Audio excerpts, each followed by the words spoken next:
Baik, terima kasih atas kesempatan yang telah diberikan. Perkenalkan, nama saya Selumita Katuk dari kelas 5 TI 3. Di sini saya akan menjelaskan mengenai materi 3 untuk mata kuliah kecerdasan buatan dengan topik fase pengambilan keputusan. Untuk pendahuluan, pengambilan keputusan adalah proses memilih tindakan terbaik di antara beberapa alternatif yang ada. Dan menurut Herbert A. Simon, proses ini terdiri dari 3 fase utama, yaitu intelligence, design, dan choice. Nah, ketiga fase ini saling berhubungan dan sangat penting dalam mendukung keputusan yang berkualitas. Kita masuk pada fase yang pertama, yaitu intelligence. Pada fase ini, kita fokus untuk memahami situasi dan mengidentifikasi masalah yang ada. Aktivitas utama yang dilakukan yaitu mengidentifikasi masalah, mengklasifikasikan masalah, menguraikan masalah, dan menentukan siapa pemilik masalah tersebut. Selanjutnya ada identifikasi masalah. Identifikasi masalah dimulai dengan menentukan tujuan dan sasaran organisasi. Kita juga perlu membedakan antara masalah yang sebenarnya dengan gejala masalah. Biasanya, data digunakan untuk mendeteksi adanya masalah. Misalnya, dengan melihat produktivitas, biaya, atau kinerja organisasi. Namun, dalam proses pengumpulan data ada banyak kendala, seperti data yang tidak tersedia, biaya pengumpulan yang mahal, data yang kurang akurat, atau bahkan bersifat subjektif. Selanjutnya ada klasifikasi masalah. Menurut Simon, ada 3 kategori utama. Yang pertama adalah masalah terprogram, yaitu masalah yang rutin dan terstruktur. Contohnya membuat jadwal karyawan atau laporan arus kas bulanan. Yang kedua, masalah tidak terprogram, yaitu masalah yang kompleks dan jarang terjadi. Contohnya keputusan merger perusahaan atau penelitian dan pengembangan. Ketiga, ada masalah semi terstruktur. Yang ketiga ini yaitu campuran dari keduanya. Berikutnya ada penguraian dan kepemilikan. Masalah yang kompleks biasanya diuraikan menjadi submasalah yang lebih kecil agar lebih mudah diselesaikan. Selain itu, penting juga untuk menentukan kepemilikan masalah, yaitu siapa yang bertanggung jawab untuk menyelesaikannya. Fase ini diakhiri dengan pernyataan masalah secara formal. Selanjutnya, kita masuk pada fase desain. Pada tahap ini, kita mulai mengembangkan model solusi. Kegiatannya meliputi mencari dan menganalisis alternatif tindakan, membangun model, kemudian menguji serta memvalidasinya. Di sini kita juga mengenali variabel-variabel yang memengaruhi keputusan, seperti variabel keputusan, variabel hasil, dan variabel lingkungan. Selanjutnya ada model pengambilan keputusan.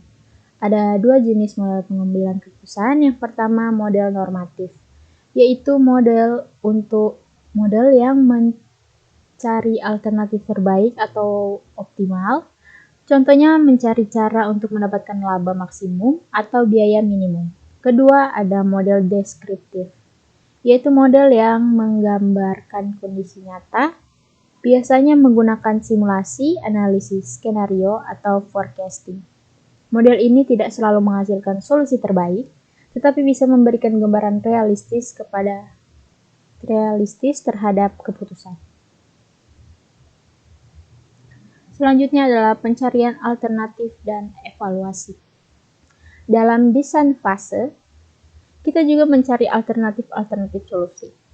Alternatif ini kemudian dievaluasi berdasarkan hasil yang bisa dicapai. Misalnya, jika tujuan kita adalah memaksimalkan laba, maka setiap alternatif harus dinilai apakah bisa memberikan laba yang lebih tinggi atau tidak. Fase terakhir yaitu choice fase. Pada fase ini kita benar-benar membuat keputusan final.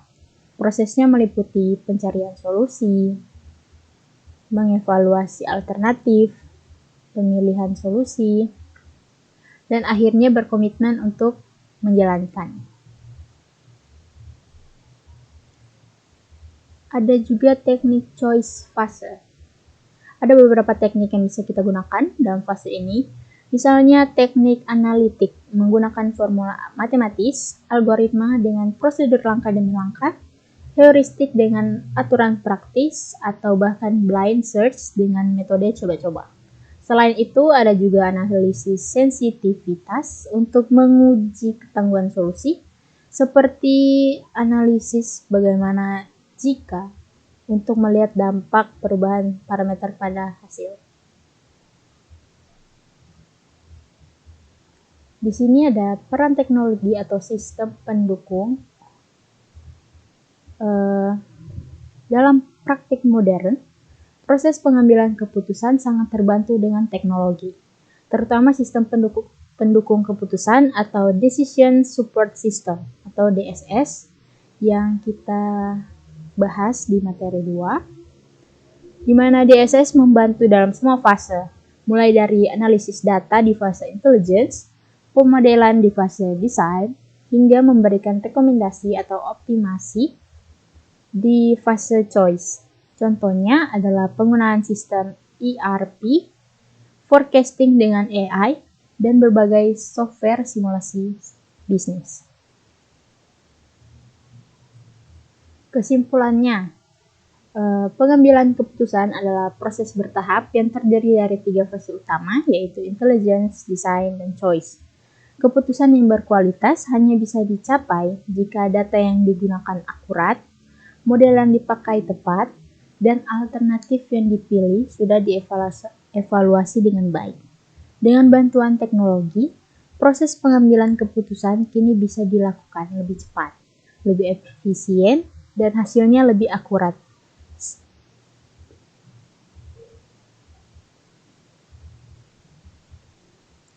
Sekian penjelasan saya mengenai fase pengambilan keputusan yang ada di materi 3. Sekian, terima kasih.